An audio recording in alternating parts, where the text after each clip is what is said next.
Hello all, welcome to today's webinar.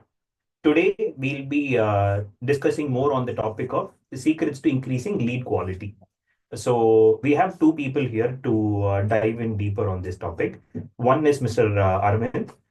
He has an experience of 3 to 4 years in the performance marketing line and especially in lead gen. And we have our dear Gautam, who is a 1PD ops expert. So hi guys. Hello, Beno. How are you? I'm great. Thank you. Hi, Beno. Hi, Thanks Mr. for Arvind. inviting me for this meet. Yeah. It's a pleasure to meet you. Hi, Ganu. Yeah, hi, Arvind. Arvind, because we're in the same room, I think you can mute yourself because others will be echoing and all. Okay, wonderful. So today, the audience here are here for tips on how to increase their lead quality and also to reduce the cost per lead. In that respect, I would like to start with Mr. Aravind. So Aravind, my first question to you would be: do you think there is a conversion rate limitation in lead gen business? It was when I been in the performance market since 2023. So I felt like, okay, there are market standards and limitations in the performance marketing. Later, I realized using one method called value-based lookalike, that impact has been huge. Mhm. The interesting thing is normal conversion campaigns for this, like nearly 10 to 12% will be the good conversion rate without using any custom audience or meta link.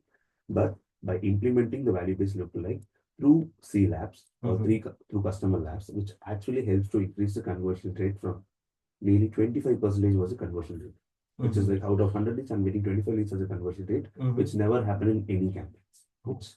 Nice. It was a record. Once we implemented that, the huge impact was happening. I can share which screen is actually. Yeah, sure. Go ahead. I think my screen is visible, right? Yes. Okay, so here you can go with an audience place and go for your customer list. Arvind, why don't you just show us how we can directly set up lookalike directly instead of going for a custom audience? How do we go for value based? Here you can see and upload your file here. Oh, I didn't know this option is here. Like, I mean, I've written a blog. I thought it will be only available in the lookalike only. Here also we can. Okay. So here you can create. Here you can straight away you can upload, and once you upload those audience, you can directly create. And there's a one difference here. By using this method, you can create and give you a value. So because normal custom audience is different. This is specifically for the customer. Here again, you can upload this. Yeah, this is the option I was seeing, looking at. Get it. So simple. Once you upload that in Meta, and yes, I did a two method for here. One, straight away, I implement those files. Sorry, Arvind, I think you're still sharing your screen. Can you? Okay, stop that. Yeah. No. Okay, I did it in two ways. Same data. I'm having my first name, last name, email address, phone number, and the value of the customer. Those 5 data. And I just implement those things in one in Meta through straight in console, like how we seen few minutes back. And next one is like straightly uploaded those data in the custom labs platform. Get it. So I just really want to know how the performance is going to be. I'm really excited about that because it's going to a different audience, but same creative, same message, same level of campaign, same budget. So after the start of the campaigns, after 1 month, I'm seeing the result, how it actually works. Okay. I got a 15% conversion from the Meta campaigns, which is good. Normal is 12 to 13%, but I got 15% from the Meta using value-based lookalike. Next, by using customer labs, I got 25 to 26 as a conversion rate in the campaign, which is really a record. Like none of the performance market who handled previously and after me had never seen that kind of conversion rate. So still it's an evergreen campaign. We just keep updating the audience. The campaign does job as better. It's one of the top TOEFL level best performing campaign till now. So still it keeps scaling and it's doing a wonderful job. Get it. And what is the time period you're talking about? For the first month, you were seeing this 25, 26%, or was it like 2 months? It's like nearly 6 months. Oh, okay. It's like some first month was 26, second month 25, 24, again 25, 23. Okay, plus or minus 1 or 2 is the fluctuation, but it remains the same, almost really the same good. kind of. Yeah. Okay. Compared to normal other campaigns, this was like way higher than that. So the conversion rate was really good. The one drawback is in starting it was have a high level of CPL. But after performing, I just did a CPR, which is a cost per result. I set a limit, and it helps us to reduce the CPL to the 30%. So the problem is being solved. One, control CPL, controlled best level of conversion rate, and also clients been happy for that. Wonderful, So, wonderful. so really great performing campaign. Great. There were some really good like tips that you had given so far. So I would move the question to Mr. Gautam here. So Gautam, I would like to know the technicalities because we have been talking about ditching Shopify capping in the last webinar, and Aravind also has been telling me that after implementing 1PD ops through customer labs, he's been getting the results. Can you elaborate on how this works technically, how it works on the backstage? Okay. Ditch of fake happy, that's been a very huge talk of the town for now, and that's for e-commerce. I'll come to that later in the next webinar. But generally, I would like to give you more insights on lead gen. Aishwarya, I mean, one of the performance marketer earlier I was talking to, she was mentioning to me something about LTO, lead to opportunity. So what Aravind was mentioning, the conversion rate, 15%, 16% is the best that we can get by uploading relevant lists. But now Aravind mentioned using 1PD ops, he's able to see 25, 26 on a consistent scale. Generally, a campaign, it's not set and leave it. Generally, performance marketers, I see a lot of memes. It's not that you set your campaign on like one click and you just go and sleep. That's not how these ad platforms work, is what they believe. But with AI, that's what is happening, and that's what we'll see more moving forward. Your performance marketers now get more time to focus on strategies rather than doing things about clicking, setting up campaigns is very easy nowadays. But the crucial role here is how do you train this AI? Because now AI, Google or Meta, both of the campaigns or both of the algorithms, they work by leveraging AI very strongly. Now, how this AI works is using data. Now, Aravind mentioned two things. I suppose, like, one, he has uploaded the custom list or custom audience list with value directly into Meta. That is one thing, and he has run one campaign with that. And second campaign, he has connected the customer labs audience or the 1PD ops audience into Meta, and he has run a campaign. Both of the campaign, he has seen A/B test, saw the results. Now, why 1PD ops campaign has given better results? He feels it's magic. But yeah, we know people don't. Yeah, but magic is not everything. So what actually happens in the background is, now when Aravind is uploading his CSV file into 1PD ops, what happens in the background is we will merge this data. So basically, whenever someone is clicking on the ad and coming and landing on the website, we will be collecting certain parameters of the users, external IDs, event IDs, and then we'll have user IDs, Facebook browser ID called FBP, FB click ID, or the Facebook click ID, which is a very big thing. And that is the best performing YouTube video of ours, where we get huge, response from the audience, because FB click ID or FBC is very much important. So this FBC was missing in his custom audience list, which he uploaded directly from the CRM. Now, what happens is, this is not the only parameter. I'm telling you, that's one of the parameter. Along with that, they'll have several IDs. Now, in the first list which he uploaded with a meta campaign, it was only the PI, the first name, last name, email ID, phone number. But in the real-time sync of the audience that he has done through 1PD ops, he just connected his CRM to customer labs, and automatically this data started flowing in real time, and we assign the values within, and this entire setup is automated, and this is powering Meta's algorithms AIs. Now what happens? Meta is able to identify that audience, because if you look at Meta's EMQ scores, or if you look at Meta's documentations, they clearly emphasize on having as many parameters as possible.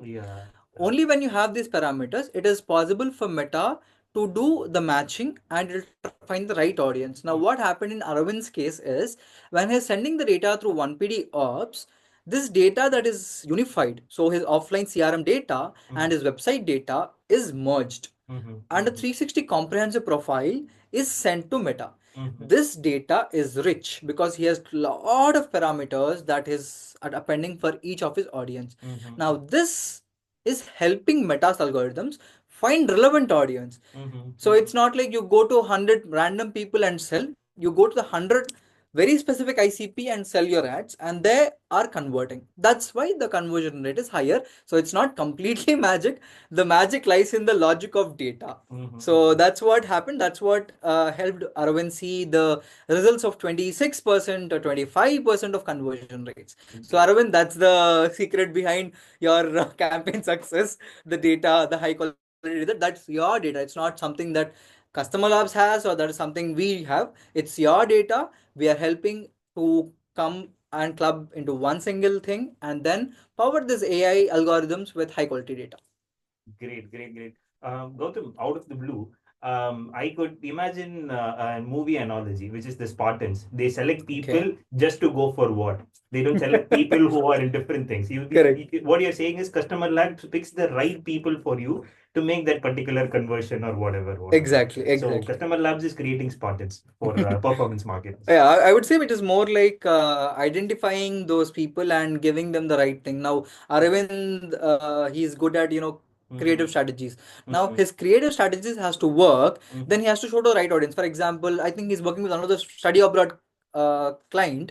So, if he's showing the creative study abroad related creative, but if he's showing to an person who's already studying abroad, it doesn't give a conversion to him. Even I received something because I did my one of my master's degree in abroad, and again I still get some irrelevant ads. People still they're call not me, doing do you want targeting, to go right? study abroad? And I just came back, and that has been my answer. So probably Customer Lab solves that, so it doesn't. It helps you retarget better. Yeah, but probably you can give all whichever study abroad consultant approaching you, give their contact to Aravind, and Aravind will help them target the right people. Wonderful, wonderful. Okay, so let me move this question to Aravind. So Aravind, was this path of reducing your cost per lead all flowery? Did you face any problems along the way? You're asking about the value-based delivery product, or generally you're telling about the... Generally, the CPLs are not really matter for at certain point, because because you're giving your audience to ECCTA, which is like a good example. Something if you run in a WhatsApp campaign, which from Meta, and if the final destinations were clicking the message and reaching to the WhatsApp message, it's an easy CTA. So people will be easy to enquire and easy to reach you. Since you have a phone number, but the response and the quality will be from the data, what I have less, 80 to 90% will be the junk and not responsive. Okay. This is for last 2 to 3 years. We really understand WhatsApp is something which will be reducing the CPL. That's like, for example, a good CPL will be getting 100, 120 in the lead generation business will differ, but for a B2C, it will be like a really 100 to 120 rupees per lead, even less. But when you're going for the lead form, the details will be shared. Which will like a name, phone number, required questions, everything will be filled by them, and the information will be shared. You have the huge data. Correct. That's a CTA is a quite time taking. Exactly. When a person is ready to spend and share their so much data, time in that, they are kind of potential. And the way advanced is something way advanced, way better. It's a website link. They go because they're going out of the console. Get it. They're going for out of the console, getting the loadings and submitting the detail, verify with the OTP or reCAPTCHA, and submitting the leads. So it's all you have to train your audience ECCTA, which leads to more jump. When your CTAs are like better, or for example, hard and sharing the information, when the person, when you can actually potentially, it's a time. How can they spend the time on the quality of the ads? So when they're ready to share the detail, it reduces the junks. I will not tell give more leads. It reduces the junks. So WhatsApp campaigns should be avoidable. WhatsApp campaigns, send message campaigns to Instagram. This campaign should be avoided if you need the quality. But CPL to reducing if you get the quality, first thing you got the quality. Next you have to focus on the CPL. Don't try to focus on the reducing the CPL in the starting early stages. Focus on the quality. okay, you are getting the quality. How to reduce the CPL? From the CPL level, you can set the CPR. If it is a lookalike or broad campaign, you can set a CPR. If it is a retargeting campaign, please don't set a CPR because it really affects the performance. Okay. So this is something I observed in the last 2, 3 years, 8 months of the journey of performance marketing. So you had been implementing all these things. Yes. More times it has been a trial and error method for you. A/B testing has been the order of the day. And I think that is where your experience comes in, wherein you're cut shorting it for the future performance marketers so that you're giving these information so that they can reduce the learning time like in the campaigns that they are going forward. Yeah, one more thing, I really want to say this from experience. If you think only Meta and Meta Pixel can help you in solving all your problems and lead quality, CPL, no. I will say no. Only Meta can't help you in reducing all those stuff. Experiment the platforms, experiment the tools, how they can work and how can reduce your pain points. You mean outside Meta? Yes, I'm telling there are many I can one of the best thing what I did is something go for tools like connecting tools like Zap or the marketing tools, best tool like something like a customer labs. Customer labs is 360. I mean, still I'm utilizing, I'm getting KDs from Gautam. If they implement any feature, they'll be enabling it and okay, try this and we are implementing this. I'm happy to try and see. Those experts are really excited because this business, lead generation business, simply easy. If your client grow, you grow. So that's it. So experiment is something unstoppable thing in performance marketing. You should not get satisfied with the movement. But Aravind, I think you forgot to mention, or maybe you don't want to make me feel ashamed. But I remember our discussion where you were telling, hey, the value-based lookalike campaign that I have set up using customer labs, it's giving me a lot of like the learning phase is too long and all that. You can definitely share that as well. You can put the bloopers already. Yeah, true. There was some hard thing because starting it was no spend. It's not spending. It keeps learning for the last 1 to 2 weeks. I was okay. What happened? Any problem in the that Meta campaign started to perform immediately within a 1 week. Started to perform and started to produce the leads. But C Labs takes his own 2 weeks to start to spend itself. Get it. One point, nearly 7 to 8 days it started to spend, and after that was the drawbacks what I felt in the earlier time. It's what Meta campaign VBA has given the CPL in the control level, but C Labs VBA was in the level of higher CPL. So after realizing the CPL was higher, what should I do?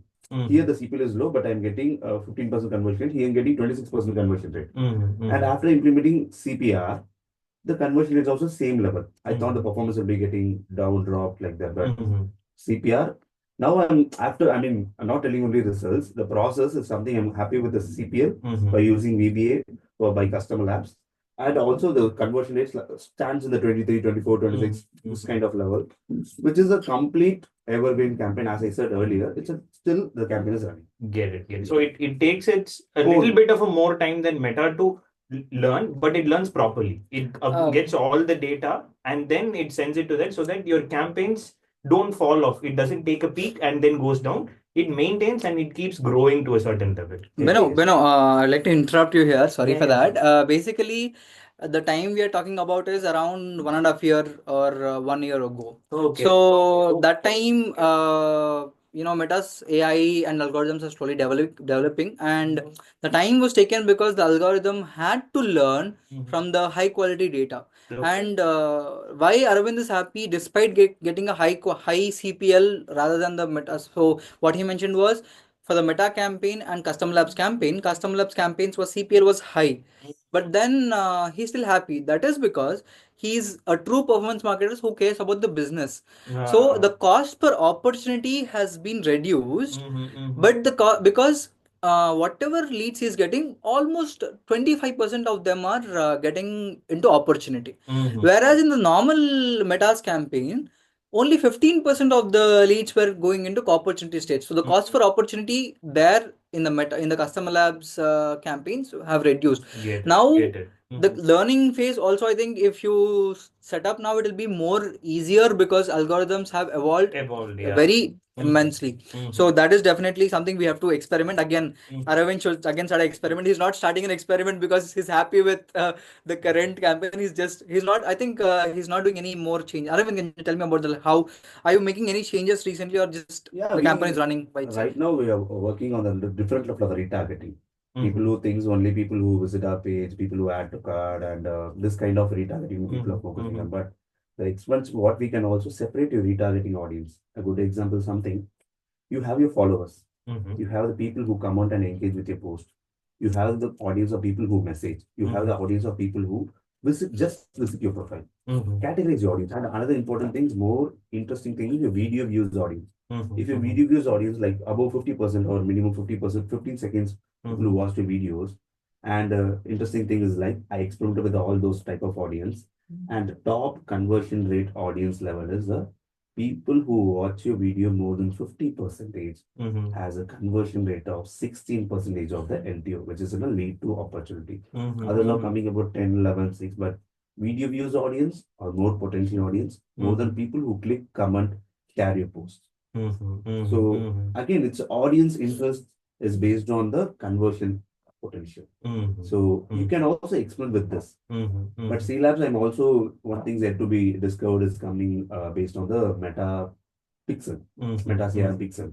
So it is in a funnel level audience filtration. I'm working on that. I'm going to take help from Gautam, and I'll be implementing this and see how it is going to work. I wish it will be working in better way compared to VPA. Yeah, that will be an amazing thing for lead gen business, Aravind. So the entire CRM funnel will be visualized in Meta, inside Meta, and they can utilize, I mean, basically activate the funnel throughout the funnel stages, like entire all the fun lead stages or the funnel stages will be inside Meta, wherein they can push audience from one funnel to the next lower funnel and ultimately convert. So that is an amazing thing. I mean, I'm also actually very happy to, I mean, actually curious to look at the results of it. We have, I mean, I've been hearing that, you know, people who are implementing that it's good, but then I would like to personally see how it is working with us, because we have a good rapport, and I would like to definitely explore that. Wonderful, wonderful. So let me take you guys. We've been discussing about what has happened. So let's go a bit on discussing about the trends. So what are the future trends? Gautam, this question is first to you with respect to performance marketing, and since you're building a product that will be more relevant in the days to come, or more people will adopt it in the days to come. What do you think are the future trends with respect to performance marketing? Okay. So, Beno, I would like to just start. So, before we forecast the trends, we'll have to understand the history, how it has been. Only then we can, based on that, we can focus forward. So, I've been following this journey of first party data from 2022, but then I've first done my history. That is, I've seen from 2019, 2018, Deloitte, Google, BCG, customer labs. We have all been speaking about first party data slowly over years. And then 2019, then 2020 came, and then that is the COVID phase, and then 2021 came, 22, 23, 24, and 25. Throughout all of this, the emphasis of first party data by everyone. Recently, the very recent one I would take is in 2024, Custom Labs started talking about the 1PD ops. And very 2 months, 3 months ago in November, sorry, 2 months ago, November, Shopify released a book called, a paper basically called Seeing Around the Corners, where they clearly and explicitly mentioned that first party data is going to be the future. So, with a lot of awareness among people about privacy and a lot of laws, for example, India is coming up with DPDPA, the Digital Data Protection Act, that is coming up, and HIPAA compliance. The recent Meta's restrictions on brands, health and wellness, especially regarding certain restrictions on health and wellness industries. All of this point towards a privacy centric world. In this privacy centric world, what I see is, and what I am also proud of, it's like being a part of the first party data ops club that you started recently, because that's where the world I see is moving forward. The first party data, or first party data ops to be more specifically, because these brands or performance marketers, everyone needs the operations around revolving around first party data. And if anyone is thinking other way, then I don't think that they would be, they're still in the past. That's what, because Deloitte has released a data maturity curve back then in 2019, where they clearly told the best in class brands, which are only 2% back then, now it's 3. And those best in class brands are the only ones which are leveraging the first party data, the potential. So moving forward, the brands who move into that best in class will only survive. So more and more first party data, more and more privacy to the users, more and more personalization as well to the users along with privacy, and more trust towards brands, and more revenue and more profits to the brands. So brands can transform their business objectives into marketing goals using first party data. When I say first party data, it's not just users data, but also the business's goals and business data. That's what I see, Beno. That was very well put, Gautam. That was very elaborative. And the same question I would like to ask from a performance marketer's point of view, Arvind. What do you think are the emerging trends in performance marketing? Right now, it's like, as I agree with Gautam, it's completely about your first party data. Why performance market requires first party data? You still think Meta or Instagram or like that? That's no. Because I felt like your campaigns and your ad accounts is like a child. You have to feed the right information, right details. For example, the one interesting Gautam mentions, like they have tracking like maybe 13 parameters. Right? I don't think Meta can push 13 parameters. Is it right, Gautam? Yeah, there's only set of parameters which Meta can actually take directly. What I can understand is something. Right data helps to show the right audience. Meta couldn't able to give all those 13, at least only few things Meta can be done by that. So feeding your campaigns will actually get the impact of giving you more potential and choosing the right audience. So it's like changing the creatives, scaling the campaign, putting the exclusion. Those things are not going to work in the future anymore because things are going to be very broad. If you check with the Meta, they have been removing a lot of exclusions, location exclusions, and the detail targeting exclusion. And they have many problems like Meta has things like they couldn't show their ads for the specific location. If I'm setting a specific location for the US, Florida, it not only show for the Florida, it goes for the other country too. When someone is not clicking and not engaging with the ads, it also expand to the other, which is not a right thing, right? Even Meta has given a guarantee in the website that there is no proof that we couldn't able to show your ads only in specific location. If no one's engaging with the ad, it will be getting spread to other area. This is a drawback. And same with the gender based. If I'm running in a female patient audience level of business, I'm targeting only female, but the ad shows the men. It's obviously not right. And if they're not buying, it's a waste. More clicks from men. So it is not right. But that's why I'm telling, implementing the first party data and the right data with your campaigns, it actually helps to reach to the right audience.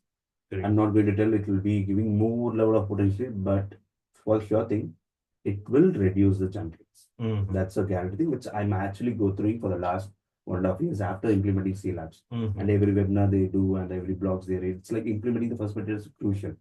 If the other marketers are getting understand, it's not going to the top 3, it's going to the top 10. Keep increasing the utilizing the first party data. So that's something I really want to share here. I recall something here in the presentation by Sariga, one of our 1PD Ops expert. She starts her presentation with marketers are stuck in 2020. And then the next thing she shows is how detailed, when see earlier, if you want to implement a strategy, you go with detailed targeting in Meta. Like you said, now detailed targeting is not available. So detailed targeting is available, detailed targeting exclusion is not available. Exactly, like the strategies that you want. So if you said you want only to target a female thing because that's relevant to your business. Now, like Aravind was already mentioning, we can do that if you're sending the right data or right data signals to Meta. So these data signals is what train the Meta's algorithms. And I'd like to add or make a correction in yours. Meta Pixel will not collect all of the data that you mentioned, Aravind, but Meta's advanced conversions API can definitely do that. You can, if you have a very strong development team, you can go ahead implement it. But that's again, it's not possible. It's a workaround. If you want to go like this around your head and show your nose, then you can definitely do that. If you want an easy way, one PD ops is one of the way that you can definitely. I think how long it takes to implement it by using one PD ops? Aravind, if you have, for example, if you have already the GTM set up in data layer pushing, it will not take more than 15 minutes to half an hour to take the CAPI live, and the time is being reduced every day with every clients, because all you have to do is just inject one single code and all the events that you want are being tracked. Okay. Wonderful, wonderful. So this would be the last question, and it is directed to Aravind. Yeah. So Aravind, imagine me as your fellow performance marketer. Okay. What advice will you give me going forward? The basic thing is always have eye on your campaigns every day. At least if it is a 3 to 4 times, have eye on your campaign. Why? Because you have to keep analyzing. Performance marketing comes into 3 points. One, pre-planning, media planning. What have to be planned? Do a research. What kind of client? What are the previous performance? Number one. Number two is implementing is an easy thing where everyone can do it. So what you plan, you're going to implement. Number three is a very, very important thing. Analyze. Which are the right audience, how it works. And from that, you'll be getting an experience. From the experience, you'll be doing the campaign. So it's like a triangle. You'll be stuck, not stuck, it's like completely this triangle. So right data, like the right information. Don't only trust only creatives, changing the creators. This video will be work. Creatives and strategies are like the short-term periods. Training your adaptable is like a long-term period. So it is like come out of that. That's a major thing. You're still thinking, hey, this creative will work, this has a better CPL for that week. It's not going for the all time. Data is everything after I realized implementing the C labs. I'm being like a dumb marketer from previously in 20 years back. Like it's like, okay, I'm implementing changing creatives, creating a new audience, learning limited, increasing the budget. But everything is like we are stuck into that. But something focus on the data. Data is everything. Attention is everything. Analyze, review, redo. You shouldn't get the point like, okay, it's performing good. Why should I go and try something different? It's already good. Please throw those minds on it. Something's coming to market, experiment. Do it. See how it is work. Learning, implementing, and results. That's it's a very basic thing where one of my best mentors used to say, it's like to fail fast. A good performance marketer should understand how fast a campaign can perform, good or bad, because you are spending your client money. The client is depending on you, spending 10 lakhs on your ad performance and getting 1 to 50 to 60 lakhs out. Basically, everyone wants that. So don't waste their money. So analyze your campaign, how fast it's working or not going to work. So monitoring, implementing, review, redo. That's it. Wonderful, wonderful. This was a wonderful session. This was a wonderful webinar, guys. Thank you so much, Aravind. Thank you so much, Gautam, for participating in this webinar and for sharing your knowledge. And next week, we'll also, this is for the users and this is for the people who are watching this. Again, next week, we'll be having another webinar in a different topic where other experts will be coming and talking.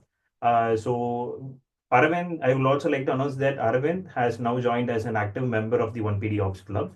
So if you have any questions related to lead gen or cost per lead that we had discussed today, or anything with respect to performance marketing, you can come there, drop a post or a question on the discussion, and then Arvind will be there to reply to your questions. And if you're still not a part of the community, I will drop a link in the description to the 1PD Ops Club. You can join and make use of it and be one of the top 3% of the marketers. Yes. Wonderful. Thank you so much for your time, guys. See you again. Thank you, Beno. Bye-bye. Bye-bye. See you guys. Bye-bye. Take care.